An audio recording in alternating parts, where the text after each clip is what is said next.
What are you doing? I'm texting Ryan. No, Emma, be careful. Careful? Careful has gotten me nowhere. What are you doing? You'll see.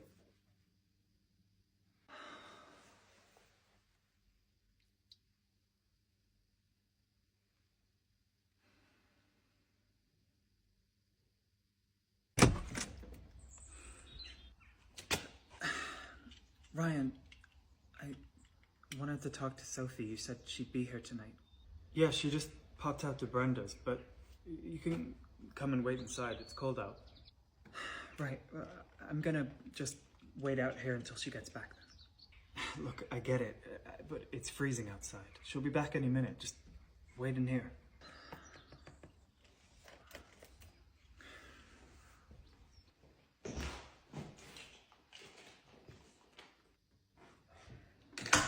You've got that look like you're here to scold me, so come on, go ahead. Get it off your chest. Ryan, I don't think you care much about what I have to say. You'd be surprised. I mean, I've been paying attention to you for quite some time, Emma.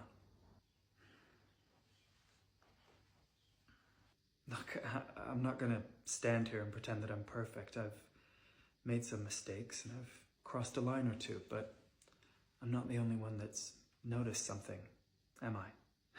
Why? Why are you doing this, Ryan? You have a perfect wife. You have a daughter that adores you. Why are you putting me in this position? Why? That's what you want to know?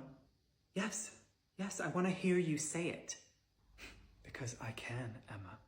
Because it's exciting. Because you're not going to do anything about it. And maybe because a part of you likes it. You're unbelievable. You're willing to risk your wife, your family, your everything, just to see how far you can push me? And yet, you're still here, alone, with your best friend's husband. What does that tell you? What does it say about me? It says that I actually wanted to give you the chance to tell the truth, but I guess I already knew what you'd say. Because I can, Emma.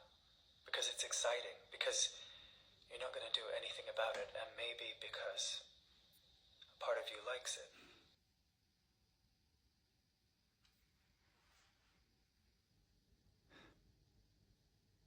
You think you're clever, don't you? No, Ryan. Just honest. Something that you should try sometime. Face it, Emma. You've lost. You already tried talking to Sophie and she didn't believe you. I don't know why you think this stunt would change anything.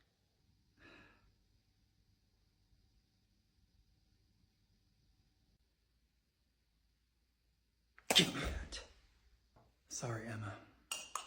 There goes your little gotcha moment. You really think I'm stupid enough just to have one copy? What is going on? She's making things up, Soph. She's trying to turn you against me. Sophie, play the message I just sent to your phone.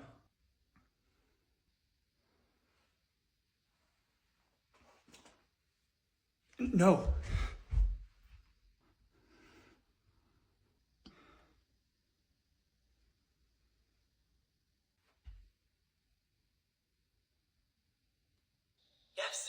Yes, I want to hear you say it. Because I can, Emma.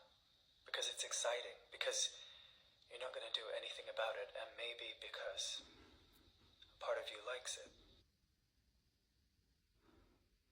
You have no idea what you've done. No, Ryan. You have no idea what you've done.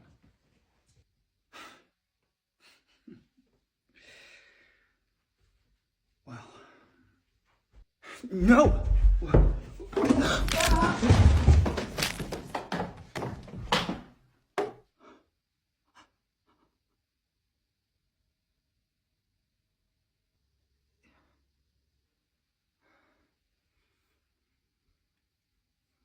We should call the police. I'll do it.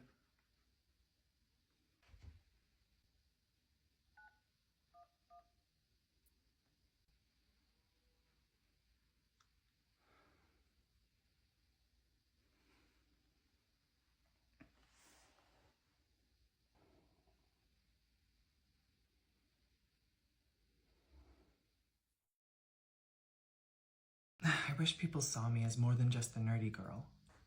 Babe, it's all about presentation. You gotta glow from within. How? A personality transplant? A wish upon a shooting star? No, we need to start with the basics. Confidence, posture, and then one thing that changes everything. Blackmail. No, hair. I mean, look at me. Effortless shine, bounce, radiance. My hair is more science experiment than radiance. Babe, that's where this comes in. L'Oreal Paris Elvive Glycolic Gloss. It gives you the shiniest hair of your life, enough to blind your enemies with pure luminosity. Let me see that. I can feel the power. Signs just met stunning. Thank you. Wait, I actually just want to influence you for a second, and it's influencing you to not do something. Do not use ice on your face or those stupid ice rollers regularly. I've spoken with a plastic surgeon, I've spoken with dermatologists. I know my reaction to ice. If you have a really swollen, puffy face someday, you can, maybe ice it. That one day, you could maybe do it once a month. Do not do it daily. You will break all the capillaries in your skin and you're gonna get all hyperpigmentation and broken veins and nastiness. You're not gonna look as smooth, as gorgeous as I am. So I'm just trying to help you out. All right, good night. Hello, I'm back, sort of. I took a little time in February because of some kind of difficult family news, just to kind of hunker down and be at home and focus on myself and family. And then also ongoing situation with family, separate to that issue, that's been going on for a couple of years, is hopefully reaching its end, and its legal end, which is more importantly good. So with that, I thought it would be fun to do a kind of different video, more kind of lifestyle attuned, because I think I have nice taste and I'm always told that I smell very good. And anyone that knows me, even back to my high school days, knows that I was, while people were spraying the Axe and the Lynx, I was spraying a little Paco Rabanne, which is coincidentally, I don't own any Paco Rabanne fragrances anymore. However, I've always been into smelling delicious. And I thought I would just discuss my favourite fragrances and get a little deeper on it. I've been on a bit of a fragrance journey in the last year or so, and I feel like my tastes have changed too. So with that, let's get into the first fragrance. So I'm just going to start off strong with my current favourite fragrance, which is the Pierre Bourdin, or Bourdin, I don't know, I'm bad. And it's the Frederic Malle Editions. And this is actually a female fragrance, but I kind of don't. There are things that lend themselves very strongly to feminine and masculine, and I feel like this it is a female fragrance, but it's not particularly girly in terms of its sweetness. I'm so almost done, but it is up there price point wise. Put a little here. Definitely in the luxury kind of end of things, but it's, as its namesake, Iris Poudre, meaning powder. It's an iris themed perfume. So it is a floral, but there is a woodiness to it that maybe brings a certain unisex quality. It is amazing. I really do enjoy powdery kind of fragrances. That kind of, it takes you back to almost like 1940s France or something. It feels like it takes you on a journey and a moment. But its main accords are powdery, iris, woody, and like a violet, and then kind of gets more into kind of a musky earthiness. I don't love sweet fragrances, but there is just an ending of sweetness, just a hint of sweetness. I'm really not into like candy sweet fragrances that you kind of get like with celebrity fragrances sometimes. If I just read you from Fragrantica, the top notes: ylang ylang, carnation, palisander, rosewood, bergamot, orange, aldehydes, grapefruit, juniper. Middle notes: violet, lily, jasmine, rose, magnolia, orris, peach, leather, cyclamen. Base notes: iris, musk, sandalwood, vetiver, vanilla, amber, ebony, tree, cedar, and tonka.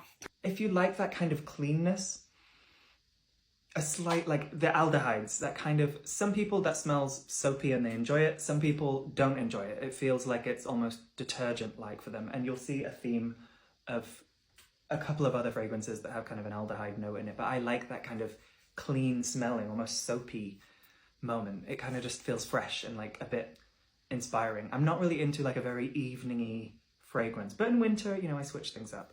Oh, I should talk about the price point. So I think for 50 ml of that, it is about £200. What is that? $230. Of 100 ml, £290, $340, I don't know, something like that. So it is up there as a luxury price point, but it does last a long time. And it's just excellent.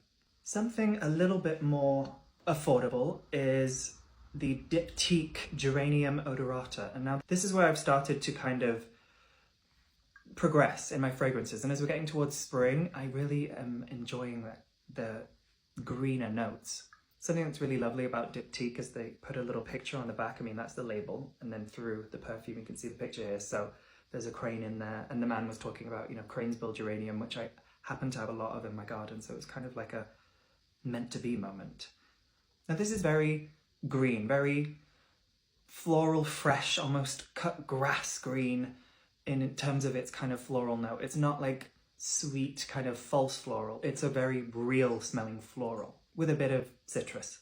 But it really does smell amazing. I could just have that all day. In every single, I mean, I'm sure I hope they make a room fragrance of this as well, but it's amazing.